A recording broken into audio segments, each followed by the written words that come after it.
Hello everyone, welcome back to my YouTube channel. I hope आप सभी अच्छे होंगे। आप सभी को मोस्ट इंपॉर्टेंट जो भी टॉपिक है मैं पढ़ाने जा रही हूँ, इससे क्वेश्चन हमेशा पुटअप किए थे, हमेशा क्वेश्चन आया था। इस बार आपको जो 13 जून का जो आपका पेपर हुआ था उसमें से एक क्वेश्चन इसमें से आया हुआ था। ओके, एक क्वेश्चन आया था, मैंने एक शिफ्ट का ही मैंने क्वेश्चन देखा था। एक किसी ने कमेंट करके मुझे बताया था कि ये इस टॉपिक से मैम क्वेश्चन आया है। ओके, तो आपको मैं बता रही हूँ, इसको मैं डिटेल से आप देख लीजिए, अच्छे से समझ लीजिएगा। आप अगर नोट्स बनाते हो तो प्लीज नोट्स बना लेंगे, क्योंकि मैं पॉइंट वाइज लिखती हूँ। मैं ज्यादा थ्योरी नहीं लिखती हूँ और ना ही मैं ज्यादा थ्योरी आपको समझाती हूँ, बस कंटेंट बेस समझाती हूँ जो आपके नेट जेआरएफ के लिए इंपॉर्टेंट हो। चलिए सेशन को लेट नहीं करते, स्टार्ट करते हैं अपने सेशन को। आपका सूक्ष्म शिक्षण टॉपिक, इसको क्या बोलते हैं? सूक्ष्म शिक्षण को इंग्लिश में बोलते हैं माइक्रो टीचिंग। आपने ये नाम इससे पहले सुना होगा, माइक्रो, आपका इसको बोलते हैं टीचिंग। ओके, ये क्या होता है माइक्रो टीचिंग? आपका ये क्या होता है? या आपने अगर कुछ बीएड बीटीसी कोर्स किया है या आपने देखा होगा, जो भी ट्रेनिंग होती है पढ़ाने से पहले टीचर्स को एक ट्रेनिंग दी जाती है कि आप अगर पढ़ाने जाएंगे तो बच्चों को आप कैसे पढ़ाएंगे। स्पेशली ये ट्रेनिंग ये शिक्षकों के लिए, ना कि ये स्टूडेंट के लिए है, क्योंकि हम पढ़ ही रहे हैं शिक्षण कौशल।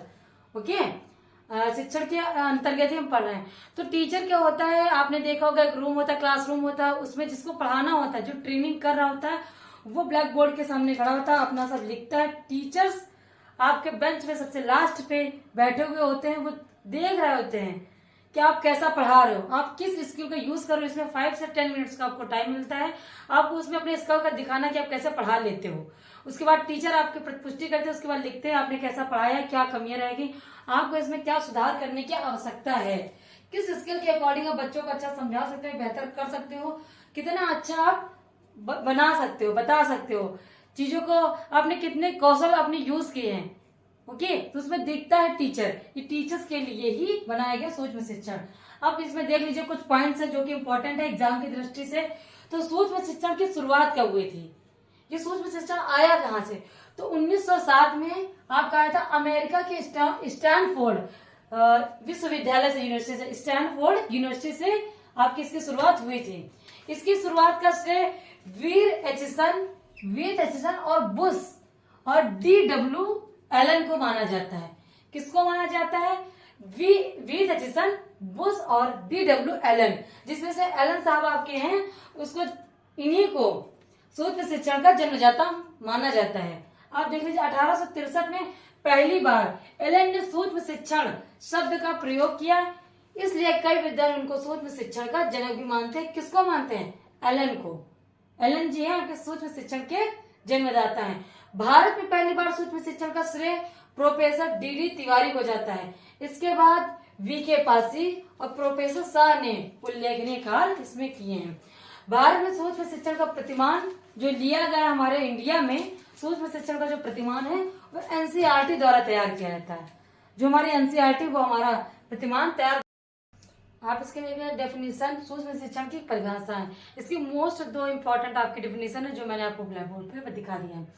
DW एलन की, जो इसका जन्मदाता है, उन्होंने क्या कहा है सूक्ष्म शिक्षण के विषय में आप देखते हैं। सूक्ष्म शिक्षण एक सरलीकृत शिक्षण प्रक्रिया है, आसान प्रक्रिया, जो छोटे आकार वाली कक्षा में कम स्टूडेंट होते हैं, उस क्लास में छोटे आकार वाली कक्षा में कम समय में पूर्ण होती है। ओके, सूक्ष्म शिक्षण का मतलब है, माइक्रो टीचिंग का मतलब है कम समय में कम स्टूडेंट हो और कम टाइम में टीचर को अपना प्रेजेंटेशन देना होता है। तो सूक्ष्म शिक्षण क्या है? सूक्ष्म शिक्षण एक सरलीकृत शिक्षण प्रक्रिया है जो छोटे आकार वाली कक्षा में कम समय में पूर्ण होती है। ये किसने बोला था? आपके एलन साहब ने। VK पासी जी ने क्या बताया था?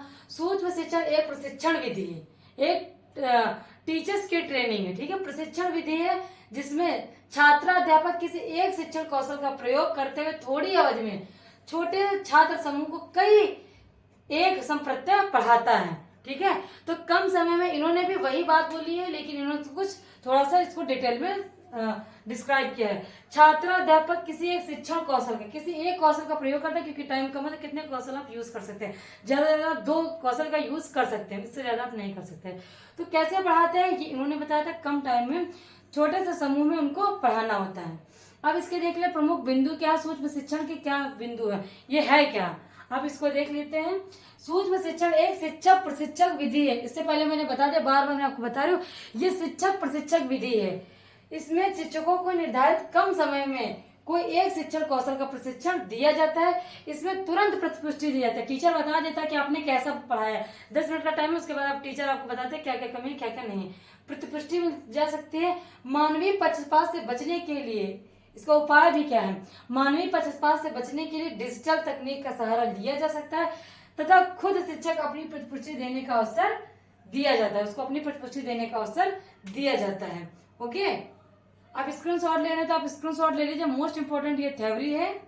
उसके बाद मैं आपको इसका प्रतिमान बताऊंगी और इसका अगर आप नोट्स बनाते तो पॉइंट वाइज ही आप नोट्स बनाते चलिए।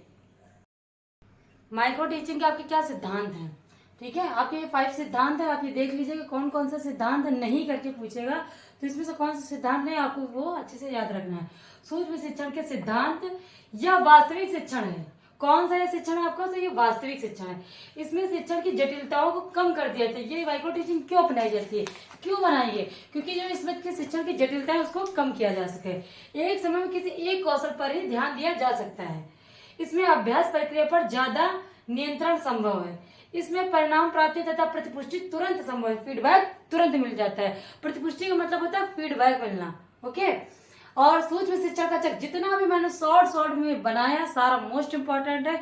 मैं आपको बार बार बताती हूँ, मैंने क्वेश्चन दे के ये वीडियो बनाई है। ऐसा नहीं, मेरा सिलेबस तो कंप्लीट होना है ही है, लेकिन जिस क्वेश्चन से जितना ज्यादा पूछा जाता है मैं वो ज्यादा बताती हूँ। ओके, तो आपको पूछा जाता है सूक्ष्म शिक्षण का चक्र कितना होता है। आपने देखा, अगर आपने प्रीवियस ईयर क्वेश्चन पेपर आपने देखा तो उसमें देखा होगा कि ऐसे करके सीरियल पूछा गया था, सीधा करके इसका उल्टा करके आरोही क्रम में पूछा जाता है। तो इसमें से कौन सा एक नहीं है, एक नहीं भी करके भी क्वेश्चन आता है, इसमें से कौन सा नहीं है? तो सूक्ष्म शिक्षण का चक्र है जो 6 प्रकार के हैं। पहला है आपका योजना बनाना। पहले आप योजना बनाएंगे कैसे आपको पढ़ाना है, उसके बाद आप टीचिंग करेंगे, उसके बाद आपको फीडबैक मिलेगा, उसके बाद फिर आपको पुनः योजना बनानी है, फिर उसको पुनः शिक्षण करना है, उसके बाद पुनः प्रतिपुष्टि। ये सीरियल काफी इजी है।